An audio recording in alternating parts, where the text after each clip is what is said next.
I'm not a singer, but I love to sing one song. Some people say a man is made out of mud. A tax-paying man is made of muscle and blood and skin and bone, a back strapped with debt that the shareholders own.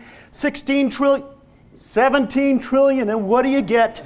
Another day older and deeper in debt. Taxes and interest from shore to shore. The Federal Reserve is the company store. Now, a lot of people won't understand that, but hopefully I'll have enough time. I only have 45 minutes, so I'm going to have to talk fast. Oh, thank you. I have other verses of that too. So anyway, right. So why is it important to study the Constitution? I mean, it's the most difficult thing in the world to understand, according to college professors. They don't even teach law students the Constitution. Well, about 5 years ago, I got a guilty complex from watching Fox News one too many times. They mentioned the Constitution. I thought, have I ever really read the document seriously? So I thought, I'm going to do it once in my life before I die. I'm going to read the Constitution. And I tell you, let me tell you, Article 1, the most difficult thing I've ever read in my life. It's like, oh, I can't do it. I can't finish that. There's 6 more articles to go. I can't do it. Article 2, Section 1, last paragraph, changed my life. The President's Oath. I had just heard our president, who had sworn and subscribed with his signature that he would defend and uphold the Constitution. I had just seen him on national news literally do the opposite and said that the Constitution was fundamentally flawed. I couldn't believe it, so that got me going. And I started reading the Constitution, and it seemed like every time I read it through, I found something new. It was like when, before I went on my mission, I thought, well, I should read the Bible. That might be a good idea. And so I'm reading the New Testament, and I go, oh my gosh, I thought we were unique, and we didn't have any doctrines in the LDS Church that would coincide with the New Testament. But it proved what I had been taught in church and Sunday school. I couldn't believe it. The same way with the Constitution, I started reading things I could not believe it. So, to make a long story short, after doing this over and over and over, I thought, oh my gosh, I've discovered something I think revolutionary in the Constitution. I wonder if I'm just one of millions that have done this. So I started talking to people about it and sharing the concepts with people, and no one had ever heard these things before. So I finally was able to talk to Zeldin Nelson and Jeremy Nelson of the NCCS. I thought they should know. They've published 12 million booklets. They should know if I have something unique. And I said to Zeldin, kind of nervously, I explained 3 concepts that I'd found. I thought I had found that the Constitution we normally read is locked, because there are clauses in the document that just don't make sense and they contradict each other. For example, Thomas Jefferson said that the borrowing clause would destroy this country, and has it, almost. So how could it be an inspired document, a perfectly inspired divine document, if it has an evil clause that Thomas Jefferson said would destroy this country? How's that possible? I still believed it was a perfect document. Well, I believed at the time, and I believe now, that I found the answers to those questions, and to me that's why the Constitution has come alive and blown my mind with its miraculous divinity. We have 7 articles, and any contract attorney, an honest contract attorney, would say that's a contract. And we have 27 amendments, and any honest contract attorney would say those amendments change the first 7 articles. So how do they change the first 7 articles? And why were the first 10 amendments called the Bill of Rights? Why weren't they called the 10 amendments to the Constitution? I think that was some kind of a device to get us off the track of how powerful the first 10 amendments are. So I read Amendment 5. I read Amendment 9. I read Amendment 13. I read all the amendments, but those were my favorites. And I thought, wait a second, Amendment 5 says you cannot have your private property taken from you for public use without just compensation. What the hell is taxation? That's taking your private property from you without just compensation. What the hell's going on? Amendment 9, my favorite discovery, the interpretation clause. We're governed by interpretation of the document. But how many people read it and have an interpretation? But Amendment 9, so powerful to me. I ran for U.S. Senate in 2012, more as a filmmaker than anything else, because I knew I didn't have a chance. I didn't spend any money, so I knew there was no chance. But I got to give a presentation, 2 minutes about money, and I want to get into that a little bit, because money is so important with how the Constitution was established, because the most important clauses within the Constitution have to do with money. So I told my friends at the NCCS, I says, hey, Amendments 5, 9, and even 13 change the tax clauses, the borrowing clause, and the gold and silver clause. And we can get into that too, because anyway, I won't talk about that right now. And so after explaining it to them, Zeldin looked at me and he repeated back. He says, so what you're saying is Amendments 5, 9, and 13 change the borrowing clause, the tax clauses, and the gold and silver clause. I says, yeah, I think so. I hope you agree. He says, you're right. We've never heard that before. We're going to publish it.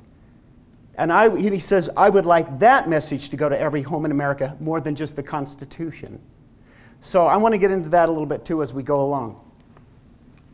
Going back to Amendment 5, private property. How are we going to fund government if we can't be taxed? If it is unconstitutional to be taxed according to Amendment 5, and 13, involuntary servitude is against the law in every state, and Amendment 9, you cannot interpret the Constitution in ways that deny or disparage the rights of the people, which are unalienable, which include the right to own property, then how are we going to fund government?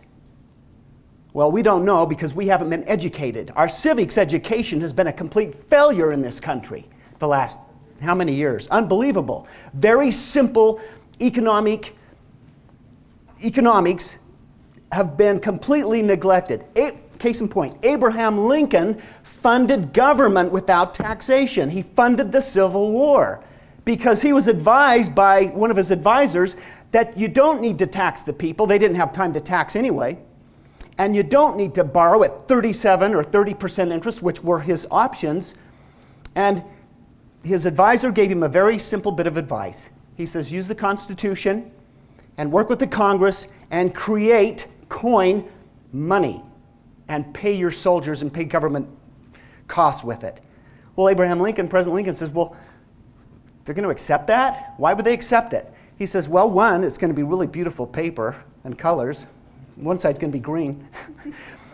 And the other thing is, it's going to be the law of the land. It'll be legal tender. They'll have to accept it. And so what did he do? He funded government without taxation and without borrowing. And if anyone wants to know what I think about our national debt, well, what we need to do is have a little visit with the Rothschilds and the Schiffs and the Morgans and a few other families that started the Federal Reserve System in 1913 and say, we're going to have to put you in jail unless you cooperate, and we may have to jail you anyway, but we're going to take back all your assets. And oh yes, and Congress is going to take back the power to create money because Article 1, Section 8 is very specific about who can create money. It can't be a bunch of central bankers posing as an agency of the government. And so if we were to take back the power to create money and took back all the assets, including what is owed to the Federal Reserve, there would be no national debt. And there would be no need for taxation. And then instead of money being an oppressive tool, it would be a servant of the people. Now, there's the number one most watched documentary on the internet is called The Money Masters, produced by a friend of mine. His name is Bill Still. You can check that out. It goes through the history of money and explains a lot of that. Now, there was one other president in the history of the United States that worked with the Congress and let the government issue money. What other president was assassinated? Exactly, JFK. So only two times has our government used their constitutional power and the most important, the most valuable power within the Constitution to coin money. Now, some of you are LDS, and I like to get off on little hobbies occasionally, but I read D&C 117 lately, and the last verse, the Lord said, remember to overthrow the money changers in mine own due time, saith the Lord of hosts. Even so, amen. Well, what's a money changer? Might be considered a central bank that creates $1 trillion out of thin air, and before they loan it, before any interest at all is charged, it's 100% pure profit for mostly the Rothschilds. Why are they so wealthy? Well, what if you were given unlimited power to create money and loan it and spend it? And not only is there not oversight with their loaning, but there's no oversight with their spending, their private spending. So they have central banks throughout the world that literally are leading this whole world into slavery, their slavery. So anyway, I think I've said enough. I'll go now. So anyway, so why is it important to Why is it important to study the Constitution? What can we do? Well, there was a man in 1961, a high school dropout, you probably know the story, Clarence Gideon. He was arrested because he was in the wrong place at the wrong time. He was outside of a bar, and he might have had a half-empty bottle of wine and a pocket full of change. He went to jail. And he knew how to read, and that was about it. He could write with, a pen or a pencil, but that was it pretty much. And he decided he was going to study the Constitution. Well, because he decided to read the Constitution, study it, this is what happened. A landmark case in United States Supreme Court history. In it, the Supreme Court unanimously ruled that state courts are required under the 14th Amendment and the 5th and 6th, it's pretty clear if you read it, to provide counsel in criminal cases to represent defendants who are unable to afford to pay for their own attorneys. The case extended the identical requirement to Ben, so on and so forth. So here's an example of one person deciding he was going to take the Constitution seriously, and look at the personal effect it had on him, and look at the wide effect that it had on this whole country. So I encourage my friends and everyone to start reading the Constitution and skip over the stuff that doesn't make sense. Skip it. Don't get bogged down like I did until you find something that makes sense. Amendment 24, that's a favorite of mine too. If you are in prison for failing to pay any taxes, felony charge, you could refer to Amendment 24, because Amendment 24 says that you cannot be denied your right to vote for failure to pay any taxes whatsoever, which would mean they would have to reduce the charge to a misdemeanor. Anyway, so there are a lot of fun, exciting things within the document. Now, in 2010, I produced a documentary called The Oath of Office. My brother decided to help me, and he says, hey, go start asking questions, and there was Mike Lee. He hadn't won the race yet, and I said, okay, I've lost my notes, I've lost my questions, and okay, I'll just ask him whatever. So I said, Mr. Lee, what's the penalty for breaking the oath of office? And he said, there's no penalty. You just lose the election. I thought, well, wait a second. Article 6 requires that all of our state and federal representatives, not only our representatives, but all federal and state employees, take an oath to the Constitution. And if it's not bound, if it's not binding, then they're violating Article 6. And the only way a constitutional oath can be binding is if there are penalties attached to it. Well, I've done a little research lately, and I found that there are 3 statutes in Utah, and apparently there are statutes in every state of the union that require either a misdemeanor or felony penalty for oath breakers to the Constitution. But because of the ignorance and not learning from our educational system, we don't know how to enforce the law.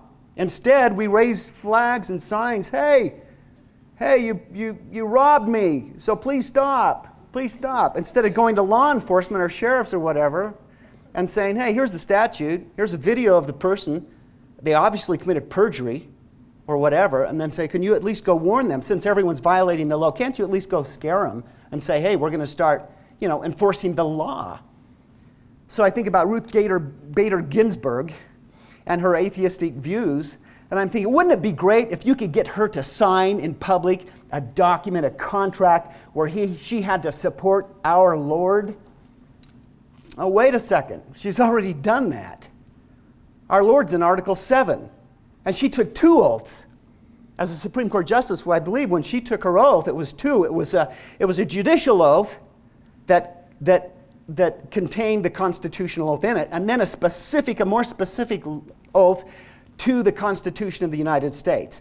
Well, if we had our contract attorneys, and if they were honest, and we were to show them the 7 articles, the 27 amendments, and show them Article 7, and say, hey, if someone has sworn an oath to support the Constitution, are they obligated to support Article 7?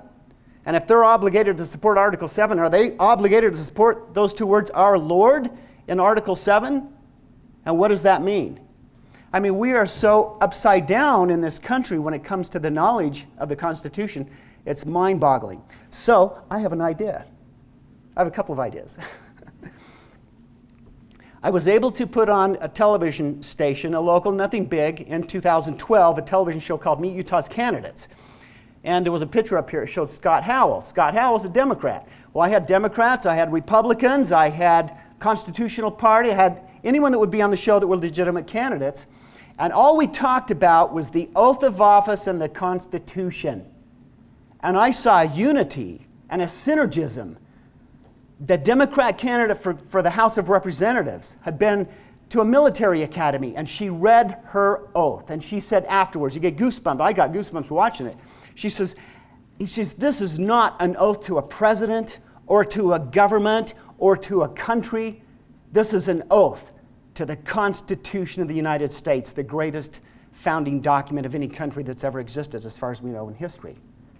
And so I thought, wow. So I'm thinking, hey, if I can do a television show like that, I think I can maybe do a television show every week featuring a high school with a competition. What would you do if you were president? And I'm making some progress there. I've met with a high school already, and we're working on sponsors. You might see a little flyer there that explains that if you know anyone that's interested in maybe helping support this. I've met with Fox 13, and they're excited about participating in it. And what it would be is the high school would be flooded with copies of the Constitution with instructions that you can win $1,500, $1,000, $500, whatever we can come up with, and other prizes if you are the top contestants in answering this question, what would you do if you were president? But you have to refer to the enumerated power in Article 7 to back it up. So what does this do? This gives them an introduction to the Constitution with a little quick lesson that if it's not there, they can't do it legally. And they've already sworn an oath to uphold and follow the Constitution. So I'm excited about that. So if you know anyone that would be interested in, well, our target date is in March to start doing it. And if we do this once a week, and if we do it in a way that it's really interesting, find the most talent that we can in each one of these high schools, then we can syndicate. And if we syndicate, it will fund itself like American Idol funds itself. And then we can branch out and do other versions of it. Instead of just high schools, we could open it up to the public and maybe have $1 million prize. So anyway, I'm excited about that.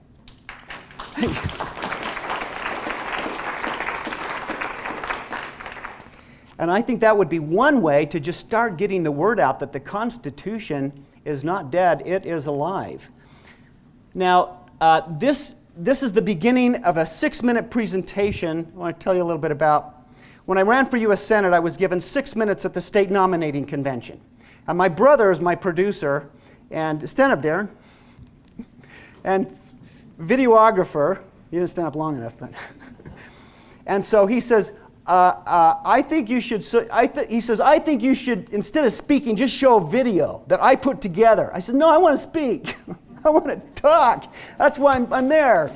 Well, okay, so he gave me 4 minutes and he took 6. And so the 2 minutes that he put together is about the Federal Reserve System. I thought, you're going to show Harry Reid at a Republican convention, the state nominating convention. He's got Congressman Grayson, another Democrat, and he's got Alan Greenspan and Ben Bernanke. And so he says, yeah, we're going to do that. So 2 minutes of that, trying to explain a little bit and quickly about the Federal Reserve System and how corrupt they are, and then 4 minutes of me speaking. And so after it was all done, the applause was fantastic. I got great response. As a matter of fact, you'll see in the video that I had to stop and start over, not because I didn't know what I wanted to say, it's because it was so loud, I had to start over. The applause was that good. And you can't hear the applause because I have a microphone that's hooked directly to the camera, so you can't hear that. But so I think he decided that we should send it to someone high up in the church, right? Okay. So we did that, and I'm on my way home from a meeting in Orem, from meeting with Matthew Holland, because they have that new Constitutional Studies department, whatever. And I was presenting some ideas to him, and my phone rang in my car, and it was a different car I hadn't driven in a while. And it was, I said, hello. He says, hello, Brother Brunson, this is Elder Perry. I'm thinking, do I know a missionary? I said, who? He says, Elder Perry. I says, oh, then I thought, okay, Elder Perry, that's who we sent the link to. That's Elder Perry. Uh-oh, I'm in trouble. And I thought, well, I couldn't hear you too well. I'm in my car. He says, give me the best advice I've ever heard in my life. Don't drive off the road. He said, don't drive off the road. I says, I won't. And then he says, I just came from the temple. I watched your video. It was wonderful. We're getting together. I was producing this TV show at that time, and so after the elections, Elder Perry and Julie Blaney, my associate producer with my TV show, could you stand up, Julie? Please, Julie? Because she has more information about the TV show and sponsorships. So we went and met with Elder Perry for a half hour, and I had the audacity to suggest to him, among other things I won't get into, that we launch a promotional campaign of the Constitution in the United States to get a copy of the Constitution to every home in America. That's what I call it, every home in America.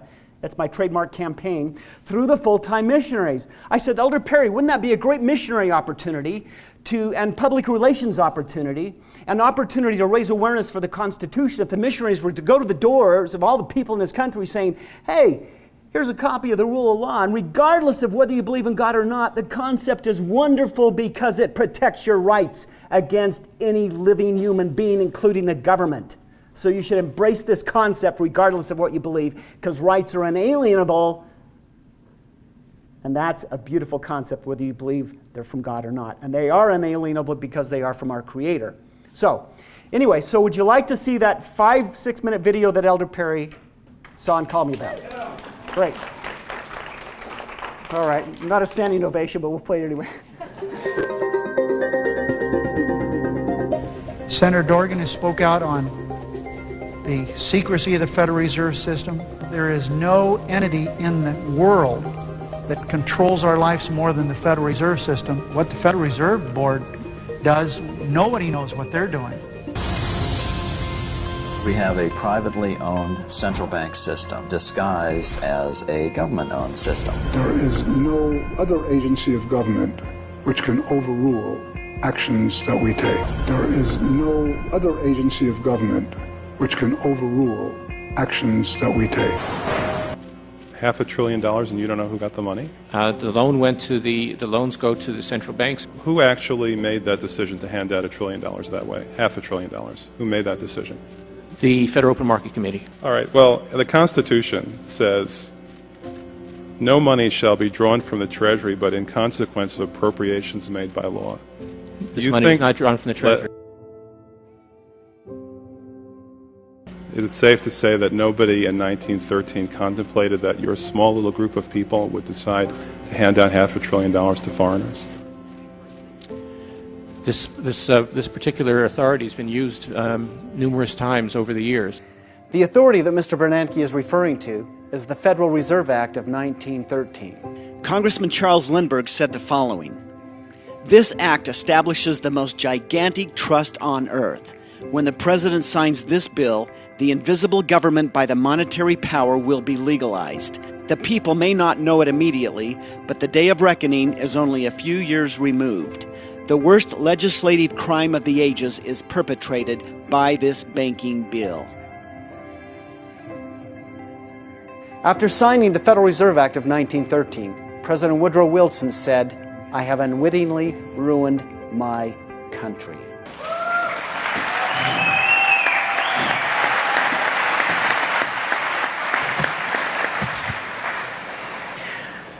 I'd like to sing you a song, and if you know the words, please sing along with me. 16 trillion, and what do you get? Another day older and deeper in debt. Taxes and interest from shore to shore.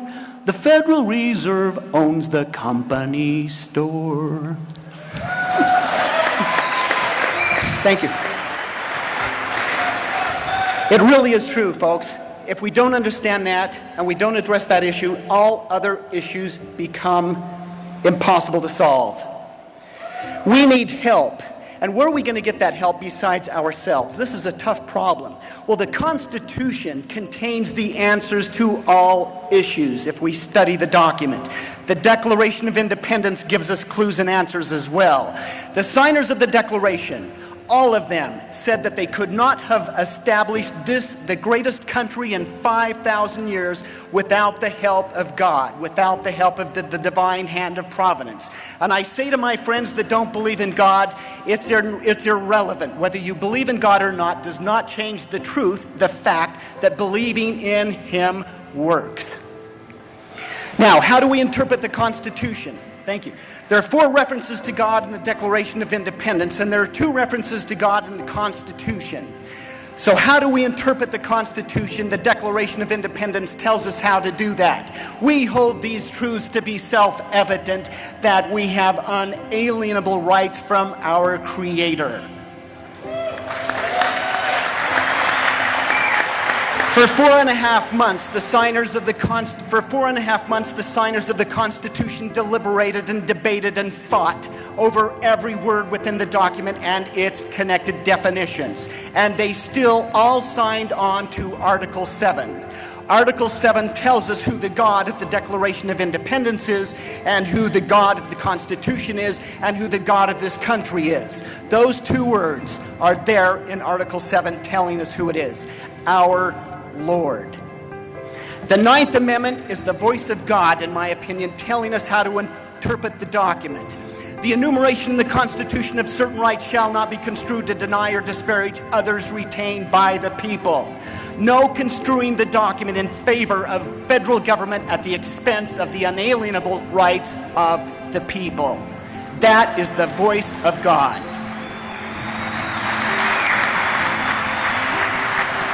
Now, what are we doing here today? Are we here to vote for our most favorite person to become a senator or a governor or a congressman? Are we here to support the defenders of the Constitution?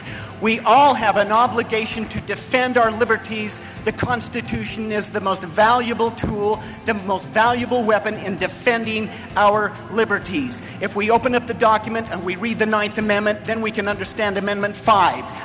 Amendment 13, involuntary servitude is against the law in every state. Amendment 5, you can't have your property taken from you, we're not just talking real estate, and have it redistributed at your expense. We need people in Washington reminding our representatives that they have a contract. It is against the law to be liberal.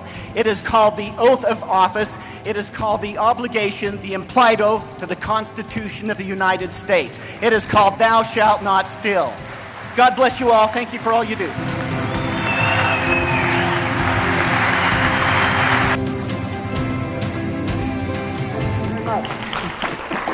Hey, I appreciate that. It's been an exciting journey ever since I started reading the Constitution. It has changed my life, and talking about it and thinking and debating different points of it, it has really been quite a trip for me. Thank you for letting me come here and speak. You've been terrific. God bless you all.